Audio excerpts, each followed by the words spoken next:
हाँ जी, ये chapter number first function के बारे में बात कर रहे हैं, क्लास थर्ड है और ये आपका डाउट। ठीक, ये क्वेश्चन। ओके, अब बेटा कहने का मतलब मैंने आपको याद हो तो मैंने एक चीज बताई थी कि ना 1-1 क्लियर है या नहीं है? क्लियर है। बताओ कैसे क्लियर है?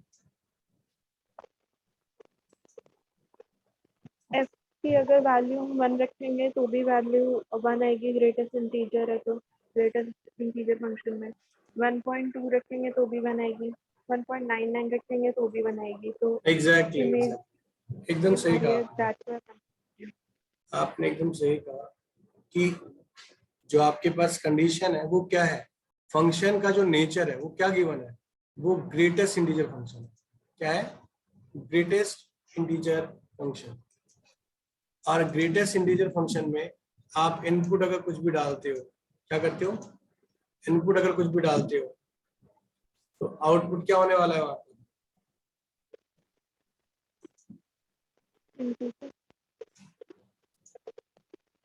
देखिए, कह रहे prove that the greatest integer function. ठीक, कि भाई क्या है कि नाइदर 1-1 नॉर 1-2। तो ऑब्वियस सी बात है कि इन केस ऑफ 1-1, किसके बारे में बात कर रहे हैं? 1-1 फंक्शन। तो ये आपने क्लियर किया कि हमने कहा था कि 1-1 में क्या होता है, every domain has its on distinct range. यही पढ़ा था ना हर डोमेन का। तो यहाँ से बेसिकली क्लियर हो गया कंसेप्ट कि when we put 1/2 in greatest integer function तो दैट परफॉर्म एज 1 ना 1.3। so different values give its same range। तो ये क्या हो गया, 1-1 फेल हो गया यहाँ पर। तो ये नॉट 1-1 है। पर ऑन टू के लिए भी शर्त थी बेटा। ऑन टू के लिए क्या था कि आपका जो मैपिंग है, मैपिंग क्या है, रियल टू रियल। और यहाँ इनवर्स भी अगर मैं इसका निकालूं तो रियल टू रियल ही होगा ना। हम क्या कहते हैं कि onto, in case of onto function के अंदर हमने क्या पढ़ा था कि एवरी इमेज हैज व्हाट। अरे हर इमेज के पास क्या होता है, अपना एक डोमेन होना ही चाहिए। क्या होना चाहिए? डोमेन होना ही चाहिए। यही था ना। तो इसके लिए हमने क्या किया था, फंक्शन को रिवर्स किया था और रिवर्स करके चेक किया था। तो मेरे पास इस बार फंक्शन क्या है, ग्रेटेस्ट इंटीजर फंक्शन है। ग्रेटेस्ट इंटीजर फंक्शन है तो we can't invert this, we can't find inverse of this. We can't find inverse of this. जब इसका इनवर्स ही नहीं निकल सकता तो क्या फिजिबल है ये होल्ड करेगा? तो इसका इनवर्स पॉसिबल नहीं है ना बेटा। अब ऐसा तो नहीं होता एफ एक्स को मैं आकर के कुछ वैल्यू, जैसे मान लो यहाँ पर तो रिजल्ट है, कई सारे रिजल्ट का एक ही हुआ है तो रिफ्लेक्ट करेगा। तो हम मतलब हम कैसे उसको डिफाइन कर सकते हैं?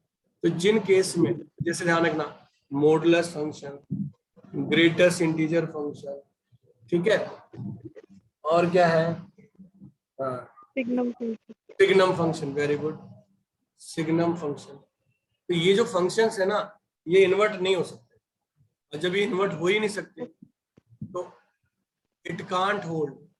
सो there is no need to be describe the onto function. So this is not onto function. So it is not onto function. Clear हुई बात या नहीं हुई? Okay. और बताओ क्या डाउट है? और क्वेश्चन नंबर 7 के फर्स्ट पार्ट में ऑन टू प्रूव नहीं हुआ। अच्छा, 7 क्वेश्चन के फर्स्ट पार्ट में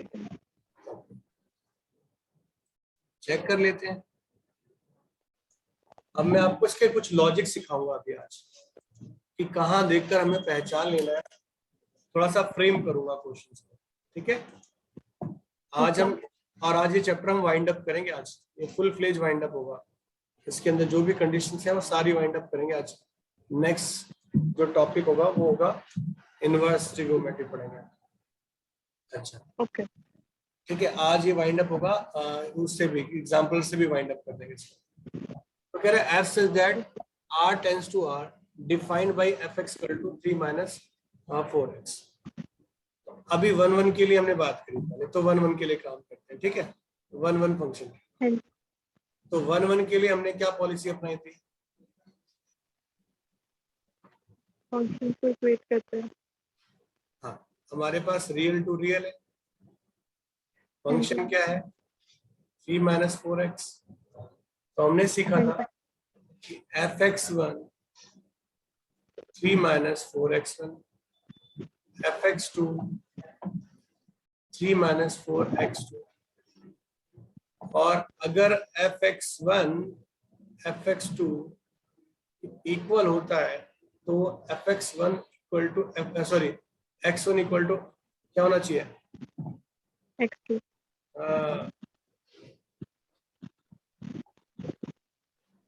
कट जाएगा माइनस का 4x,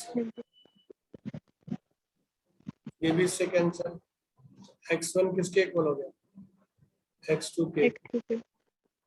तो फंक्शन से जो फॉर्म निकली वो ऐसी निकली जो वेरिएबल को इक्वल कर गई, इसे इक्वल कर गई, वेरिएबल को इक्वल कर गई। इतनी बात समझ में आ गई क्या नहीं आई? आ गई? गुड। मगर आप जब इसे इक्वल करते हो, देखो मैं आपको सीधी बात बताता हूँ, जब भी रियल से रियल फंक्शन हो, क्या गिवन हो? रियल से रियल फंक्शन गिवन हो, और आपके पास जब भी फंक्शन यहाँ दिया हो वो फंक्शन स्क्वायर में ना हो, तो उसे बिना सोचे समझे आप 1 1 बोल सकते हो। क्या बोल सकते हो? 1 1। और ऐसे फंक्शन 1 1 भी होल्ड करते हैं और मोस्ट प्रोबेबली ऑन टू भी होल्ड करते हैं। क्या करते हैं? जहां पर वेरिएबल की पावर ना हो, सिंगल फॉर्म, और रियल टू रियल दे रखा हो। क्या दिया हो? Real to real. देखो अब मैं ऑन टू फंक्शन की बात करता हूँ। किसकी? Onto function. Onto का दूसरा नाम क्या था बेटा? Surjective. Good. fx same real to real, inverse भी सेम ही होगा, आप समझ में आ गया होगा आपको। fx equal to 3 minus 4x। हमने क्या सीखा था? हम इसे y मानते हैं, 3 minus 4x, and this 4x equal to 3 minus y. So x is what? 3 minus 4 upon x. देखिए इस क्वेश्चन में क्या करना है, आपके पास ये फॉर्म गिवन है, ये जो a क्रॉस b कह रहा है ना, वो ये कह रहा है कि जो इनपुट है हमारा वो पेयर फॉर्म में है। क्या है फॉर्म में? Pair form. क्या रिफ्लेक्ट कर रहा है? Pairing form. तो पेयरिंग फॉर्म क्या डिफाइन कर रही है यहाँ पर, आप डाल के दिखाइए वैल्यू, ठीक है। एफ मैपिंग, मैपिंग हमारी जो है वो क्या है? पेयर फॉर्म में है ना। A B equal to B. अब एक चीज समझ में आ गई मुझे कि ए डालने पर क्या मिल रहा है? बी मिल रहा है, और बी डालने पर ए मिल रहा है। ये हो रहा है ना। हमने जो फॉर्मेट पढ़ा था वही तो पढ़ा था, fx1 जहां जहां वेरिएबल है ऐसे लिखेंगे ना।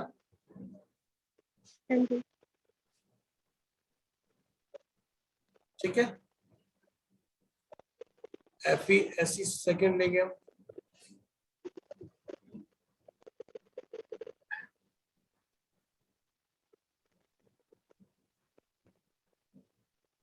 ठीक, तो यहाँ पर हमें नजर आ रहा है कि अगर एफ A1 B1 के इक्वल रखा जाए और A2 B2 के इक्वल रखा जाए तो वो B1 A1 और B2 A2 के इक्वल आएगा। तो ऑब्वियस सी बात है, आप नीचे देख रहे हो कि B1 किसके इक्वल है, B2 के, और A1 किसके हाँ इक्वल। जी, रिप्लेसमेंट भी तो यही किया आपने, ठीक है। हाँ जी, Hence now we can say this is 1 1, this is 1 1। Okay, count two में सेम रिवर्स कर देना। तो रिवर्स करने पे क्या मिलेगा, अगर यहां से आप इसका रिवर्स करते हो तो इनपुट क्या हो जाएगा इस बार, इनपुट हो जाएगा ये। हाँ जी, yes it can be adjust, है ना, हाँ जी, कर लोगे। ये सिमिलरली आप क्या करेंगे, काउंट टू को ट्राई करेंगे। ओके, चलिए और कोई ओके, डाउट बेटा, नहीं, कोई डाउट नहीं है, वेरी गुड। नहीं, अब कुछ चीजें मैं बताने जा रहा हूँ इसी फॉर्म्स के अकॉर्डिंग, कि हम क्वेश्चन को देखकर, हम क्वेश्चन को देखकर कैसे आइडेंटिफाई करें डायरेक्ट क्वेश्चन करने के लिए, ठीक है। डायरेक्ट क्वेश्चन, यहाँ मैं आपको स्क्रीन शेयर करूंगा, ठीक है, और आप मुझे बताएंगे। चलिए,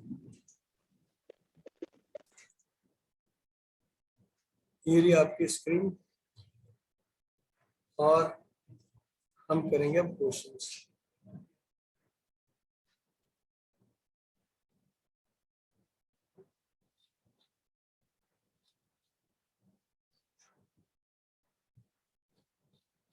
ओके,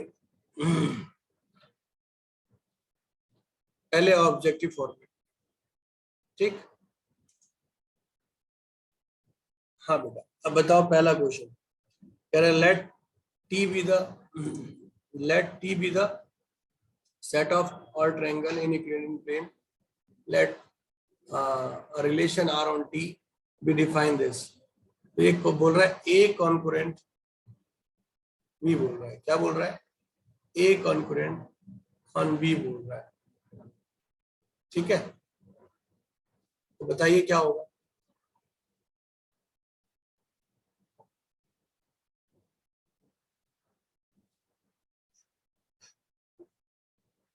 आरुषि। ए कॉन्ग्रुएंट बी के बाद वाला सिंबल क्या है?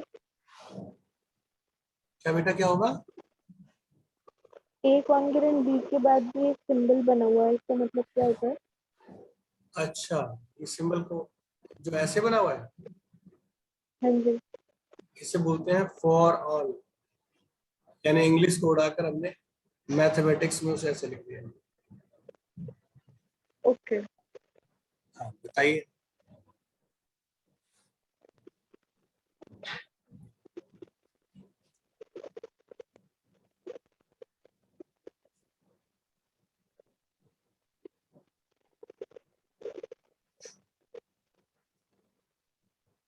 ये किस टाइप का रिलेशन,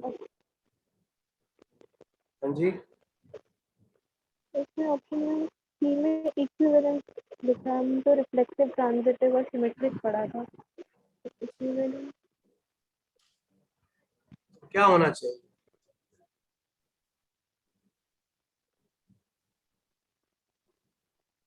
और रिफ्लेक्सिव भी है, सिमेट्रिक भी है, ट्रांजिटिव, इक्विवेलेंस ही होगा। वेरी गुड, इक्विवेलेंसी होगा ये। हर हर ट्रायंगल अपने आप का कॉन्करेंट होता है, तो हाँ जी, रिफ्लेक्सिव हो गया। अगर ए बी का कॉन्करेंट है तो बी ए का होगा, ठीक है। ऐसे हाँ ही ए जी, बी का तो बी ए का, सॉरी ए बी का और बी का सी तो ए का सी होगा ही होगा, है ना। हाँ जी। क्वेश्चन नंबर 29 बताइए।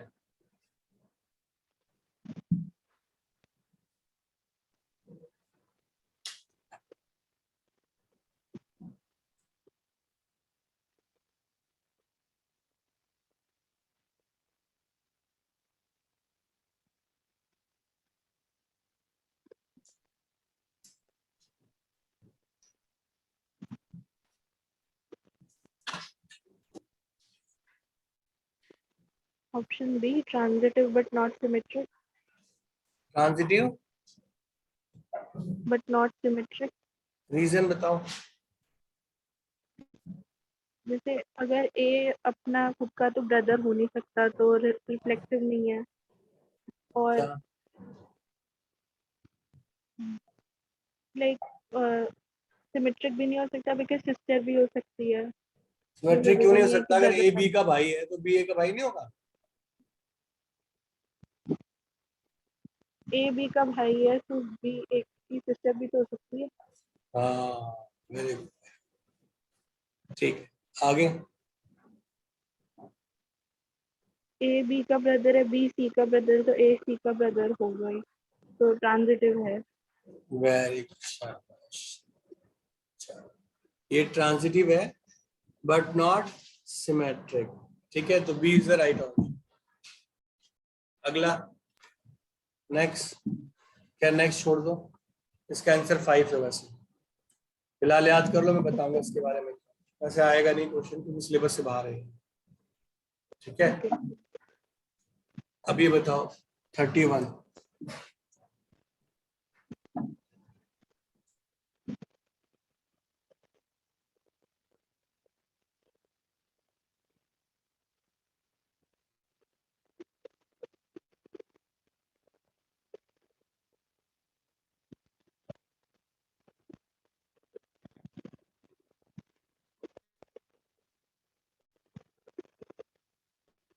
ट्रांजिटिव. हाँ जी बेटा ट्रांजिटिव. बताइए कैसे. मुझे सिमेट्रिक और रिफ्लेक्टिव लग नहीं रहा था इसलिए ट्रांजिटिव होना चाहिए. एलिमिनेशन. गुड. नेक्स्ट.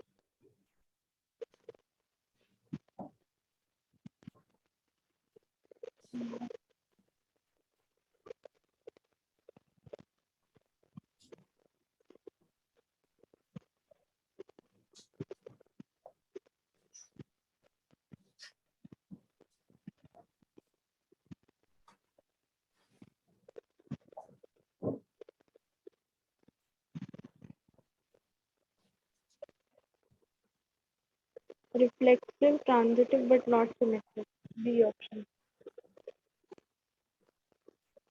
क्या बेटा? Reflexive transitive but not symmetric. Option B होना चाहिए. क्यों? इसमें जो कंडीशन है that is A is greater than equal to B. तो A is greater than equal to A तो इक्वल हो जाएगा. A is equal to A तो सिमेट्रिक है. और नहीं मतलब रिफ्लेक्सिव है. सिमेट्रिक इसलिए नहीं है बिकॉज अगर ए बी से बड़ा है तो बी ए से बड़ा नहीं हो सकता. कंडीशन ही नहीं डिफाइन हो रही उसमें. चलिए वेरी गुड. अब नेक्स्ट. ये नहीं करना है, बाइनरी है. Question number 35. बता दूं ये क्वेश्चन एग्जाम के लिए बहुत इंपॉर्टेंट है. ये 35. हाँ 35. ये एग्जाम के पॉइंट ऑफ व्यू से बहुत इंपॉर्टेंट है.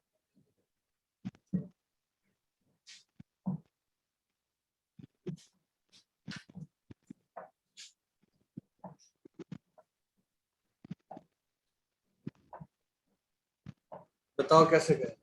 वैसे मैंने पढ़ाया नहीं आपको तो कुछ मालूम है इसके बारे में. नोट्स में लिखकर भेजूं लिखवाऊं या इसी में चलो नोट्स में लिखवा देते हैं फिर वापस आ जाएंगे. आप भूल जाएंगे तो दिक्कत होगी. देखो ये इंपॉर्टेंट फैक्ट बेटा नोट करना लग से. Total number of one function. ये मैपिंग है बेटा. मैपिंग की काउंटिंग. कि total number of one function हम निकालते कैसे. क्या उसकी गिवन कंडीशन होती है, किस फॉर्म से हम निकालते हैं. ठीक. यहाँ पर क्या होता है, दो फेज है. ये लिख सकते हो आप 1 function, number of one function from a to b, इसकी वैल्यू 0 होगी अगर यहां पर क्या हुआ, p is greater than q, और q फैक्टोरियल यानी npr कह सकते हो आप, q p r, ठीक। जब p क्या होगा, r q से छोटा होगा या फिर इक्वल। अब समझो क्या है, यहां पर अगर मैं कहूं वेयर, तो नंबर ऑफ ए के एलिमेंट्स को हम p बोल रहे हैं और नंबर ऑफ b के एलिमेंट्स को क्या बोल रहे हैं, q बोल रहे हैं। अगर मैपिंग की बात चल रही होगी, क्या चली होगी, मैपिंग की बात चल रही है। सपोज करो यार, ये इंपॉर्टेंट फैक्ट है बेटा, एग्जाम में परेशान करने की है सब, और कंपटीशन एग्जाम में मिलता भी है।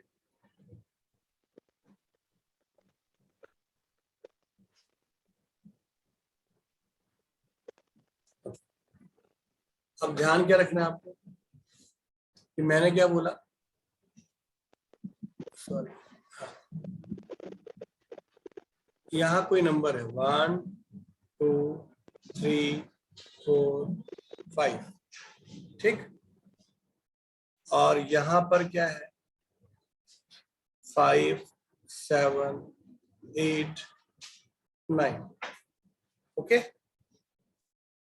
अब मैपिंग कुछ ऐसी आ गई, आरुषि समझ में आ रहा है बेटा,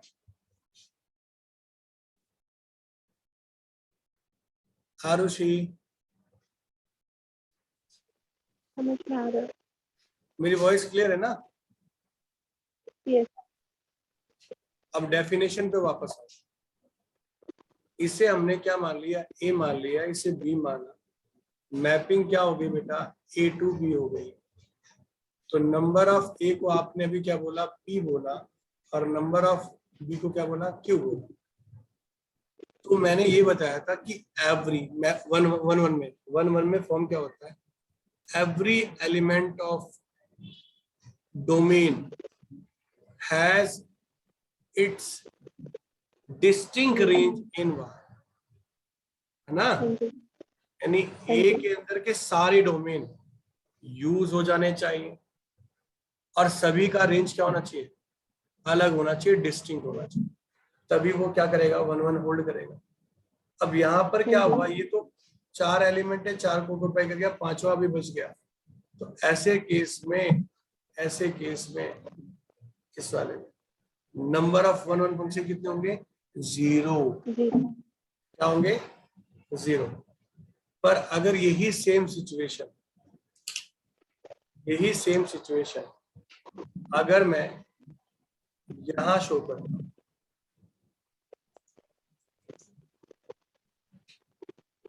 ठीक, यहां पर क्या हो गया,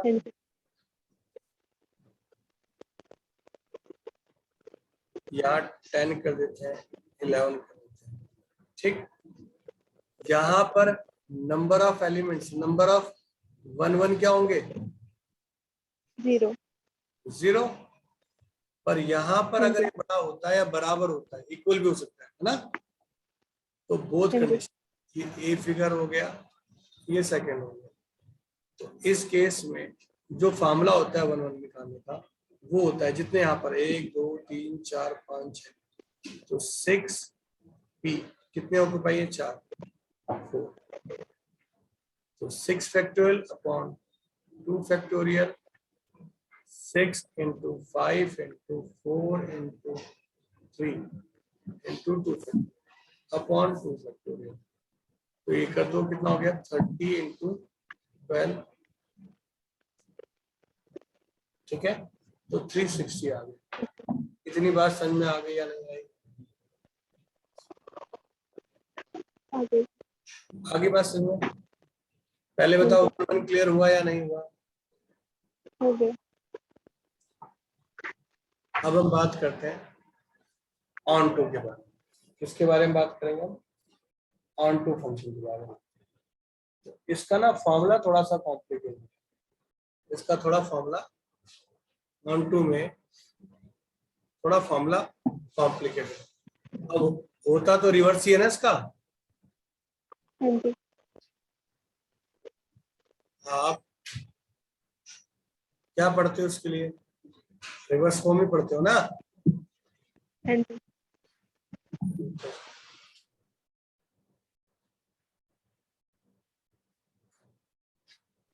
तो ये रिवर्स ही होता है। तो रिवर्स होता है तो हमने रिवर्स में क्या पढ़ा था, याद करो, बताओ डेफिनेशन क्या होती है ऑन टू की?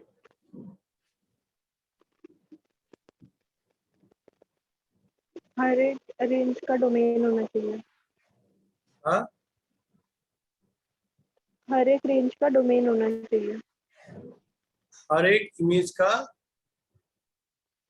प्री हर इमेज एक, होना चाहिए और वन वन में क्या पढ़ा था?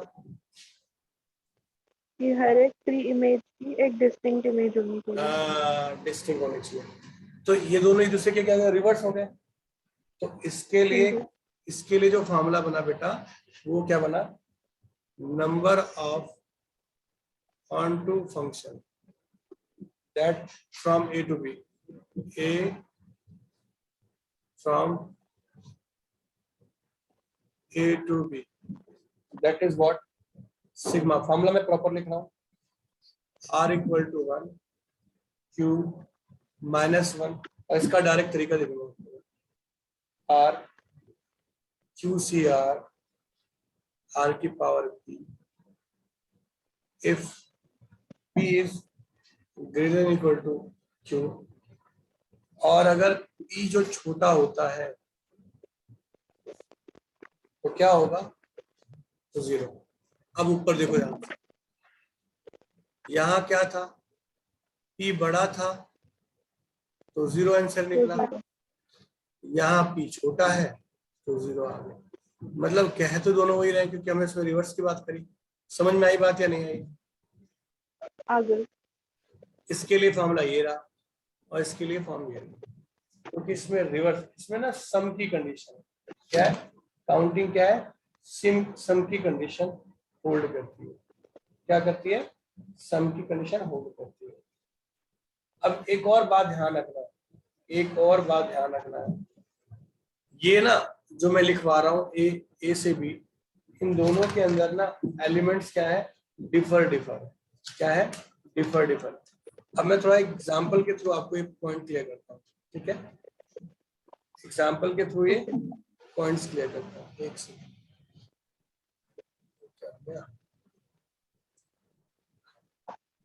ये पॉइंट मैं एग्जांपल के थ्रू क्लियर करता हूँ। एक्चुअल में हमने सिग्मा लगा रखा है। क्या लगा रखा है? सिग्मा। हमने पे क्या लगाया? सिग्मा। और सिग्मा का मतलब क्या होता है? सम। क्या होता है? सम होता है। तो अगर हमारे पास सपोज करो एन ए जो है, सपोज करो 3 है, और एन बी कितना है हमारे पास? एन बी हमारे पास क्या लें?